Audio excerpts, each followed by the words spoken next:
أعوذ بالله من الشيطان الرجيم. بسم الله الرحمن الرحيم. الحمد لله والصلاة والسلام على رسول الله. جراين ريكا دين مبين جحديث رسول ما أمين ترجمة رياض الصالحين دصد و نوت و چار. نویسکار امام النووی، ترجمه پروفسور دکتر عبدالعزیز خطیب، گره ملا احمد ملا یوسف درشوی رحمه خودل مرین مو توابه. خوشکو برین عزیز در سامایش بریاوه دا ما بحثا او دورین کو پاشگوتن تدا جائز به، یعنی غیبت تشت گلی گون مازنه لبر دورین ولی هنه نقطن ولی هنه پاشگوتن تدا جائز به نه حرام به. دورش واجی کش که الخامسو یا پنجه اوه ان یکون مجاهرا بفسقه أو بدعته كالمجاهر بشرب الخمر ومصادرة الناس وسائره. أن يكون مجاهرا بفسقه مروفك هبا بگنه خوا افتخارت که، يعني اشکرت بيجي حاشا ما زنار كر فلان داره، ما عرق بخار، ما قمار لیست، ما هود كر، ما داني فلان کسه فلان، يعني خواب ناف داده گنهن تشتن حرام گنهن خواه ناف داده و اشکرت بیجه مجاهرا بفسقه او بدعته، یعنی بدعکاره فحلنوین فکرنوین مخالف دین اسلام هین تشتن بدعات تشتن نباش عقیده نباش بره هین و جو و نو بشیرجی مثلا وکه چه وکل مجاهری بشرب الخمری او کو اشکره عرق بدخواه ها و مصادرت الناسی مال خلق جبران شو دستينا وأخذ المكسي يعني باجش عن صنع دستينا، يعني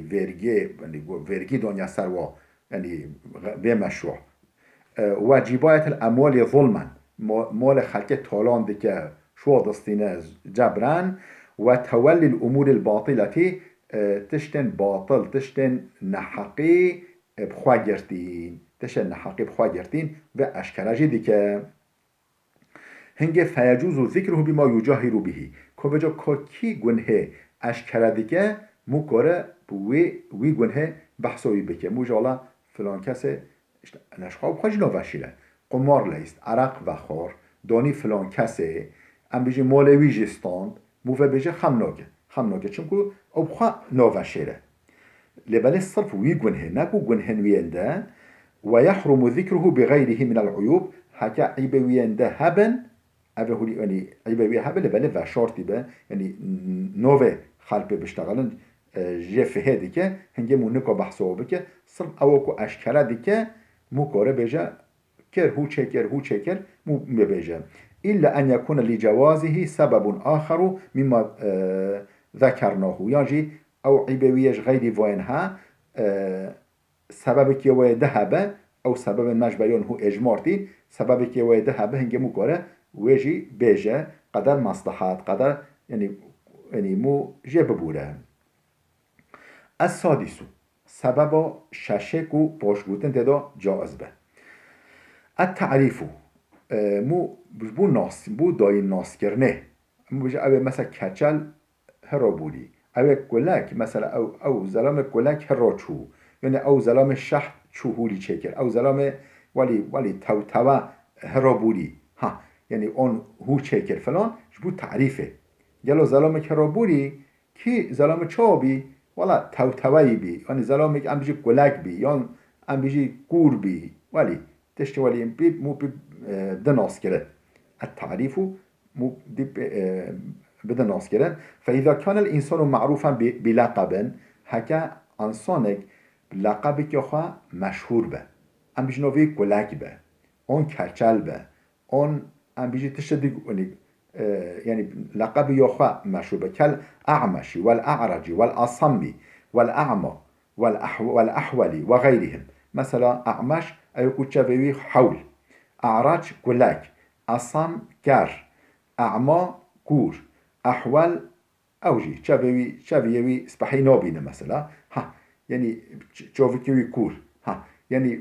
لقب كوي او چافکور او مثلا کچل او کلک او گر فلان و غیرهم جاز تعریفهم بذلك هنگه اگر لقبوی تشتكولي لقبوی ده هبه نوفين انصب في ويناس بكن هنگه جائزة تعريفه ووصفها ويحرم إطلاقه على جهة تنقيص لبلا استعمال كرنا فود تشتنهولي جبو قوموي كم بخه أبنى جائزة ولو أمكن تعريفه بغير ذلك كان أولى هكا نب فود تشتهولي مو قاب بدن ناس كرن أف چترا دي ساجي مو يعني تشتهول نبجه دي ساجي شترا ولو كش بو تعريف جيبه فهذه ستة أسباب بيانه حطنه ومش شش سبب إجماردين ذكرها العلماء علماء أف سببها ذكر كرنا بل إفادة كرنا وأكثرها مجمع عليه أغلب وسبب علماء سر اتفاق كرنا ودلائلها من الأحاديث الصحيحة مشهورة دليل وسببها حديث صحيح مشهورا يعني دليل وسببها حديث پیغمبر خدا هنا ومشهورا فمن ذلك هنشو حديث أفن هنن يهن حديث سر به مسئله بینن حديث 1532 عن عائشة رضي الله عنها جدایی که ما عائشة هات نقل کردن خودش راضی به أن رجلا استأذن على النبي صلى الله عليه وسلم زلامه که اذن خواست به نیک پیغمبر خدا به جمع پیغمبر خدا فقال پیغمبر خدا گو اذنوا له اذنوی بدنه بئس اخو العشیرتی یعنی چه زلام نتدشته او چه زلام نتدشته ها يعني بئس اخو العشيره يعني برای عشيرته يعني معناه چه او اذن بدون زلام نتدشت متفق عليه اب حديث متفق عليه بخاري مسلم هر کو نقل کرده احتج به البخاري في جواز غيبة أهل الفساد و جا بخاریش بود چه حدیثها نقل که کتاب خدا گفته اهل فساد اهل نقنجه مو یعنی بشرب شون و بشتغله شونی و بشتغله جائزه اصلا نتدشته بإذن بدن بلوبه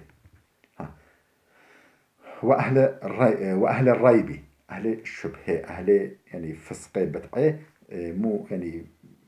بشكل بيجي او نتدشته فلان او جائزه بله حديث 1533 وعن حديث جدایی که ما عایشه هات نقل کردن قالت گوتیا قال رسول الله صلى الله عليه وسلم پیغمبر خدا هولی گفت ما اظن فلانا و فلانا يعرفان من ديننا شيئا اظن فلان کس و فلان کس تشتکش دین ما بقشیدن فلان اظن فلان کس و فلان زلام تشتکش دین ما فهم بکن يعني رواه البخاري قال الليث بن سعد أحد رواة هذا الحديث أف حديث البخاري نقل كريا وجاء راوي الشيخ راويا حديثه كو ليس كل سعد قوتيا هذان الرجلان أو هر دو زلام پیغمبر خدا قوتي أو أظنب أو تشير دين قاشلنا كانا من المنافقين أو ش منافقا بين بله حديث 1534 وعن فاطمة بنت قيس رضي الله عنها قالت فاطمة كتا قيس هات نقل كرن خود جرازي بگوتيا أتيت النبي صلى الله عليه وسلم أهاتم جمع پیغمبر خده فقلت إن أبا الجهم ومعاوية خطباني يا رسول خده دو هادنا خازگینیامه مد خازنه یک ابو الجهم یک جی معاویه قالوا از کیش که مهر بکن یک و مهر بکن اون مهر نکن فقال رسول الله صلى الله عليه وسلم پیغمبر خدا هولی گفت اما معاویه فصعلوک لا مال له هرچ که معاویه خود زلام فقیر مولوی نینه طب کیف خوی و اما ابو الجهم هرچ که ابو جهم فلا يضع العصا على عن عاتقه کپولوی هر وقت سرملویه کپولوی سرملویه یعنی ده معنی به هنه یون یه دینتا یعنی زلام ضرب دسته زلام لیدانه یه تبعشینه و یون جی هر وقت روانگیه کپولوی سرملویه الله ریاده یعنی سفریه هر وقت چه سفری و چه سیاحت و چه روانگیتیه ها یعنی ده معنی به هنه و جو پیامبر باخلا یعنی در حق ودا اشتغلی چون جنگه پرسو خدا پیغمبر خوده گو معاویه و فلان و ابو الجهم دین متخوازن یا رسول خدا اش کیش که ترجیح بکم پیغمبر خدا هر کی او گفت یعنی قیس ایبو قصير وكيش كا أو بله متفق عليه اف حديثه بخاري ومسلم حرتكا نقل كنا وفي رواية لمسلم وجاء رواية دي ومسلم دا وأما أبو الجهم فضراب للنساء أبو الجهم ديتين الجنو يعني أو برهايا وهو تفسير لروايته لا يضع العصا عن عاتقه معناه بتشيا يعني كوبالي ويش ساملي نو كيف معناه أبا وقيل معناه كثير الأسفار يعني هو يجي هو تشيرو فكرن يعني قالت دش السياحات دش السفره يتا بيل تنه كيف خوياني بله خوش کو برن عزیز بلا فده بسکنه حتی درسی که ما یاده بمین خیرو خوشیه دام